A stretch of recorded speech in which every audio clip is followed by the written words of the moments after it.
Hello guys, দেখেন আজ সকাল সকাল অনেকগুলো মাছ কিনেছে রোজার জন্য। বড় বড় মাছ, সবচেয়ে বড় ছিল সিলভার কাপটা। তারপরে রুই মাছগুলো অনেক বড় ছিল, মৃগেল।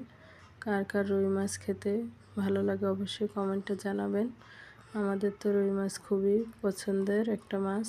এই সবগুলো মাছ এখন কেটে ধুয়ে নেব। আমার কাটা ধোয়া হয়ে গেছে।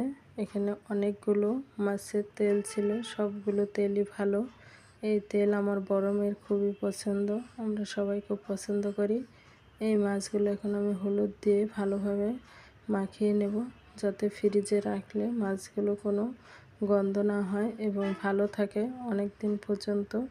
কারণ হলুদ দিয়ে রাখলে মাছের স্বাদ নষ্ট হয় না, মাছটা ভালোই থাকে।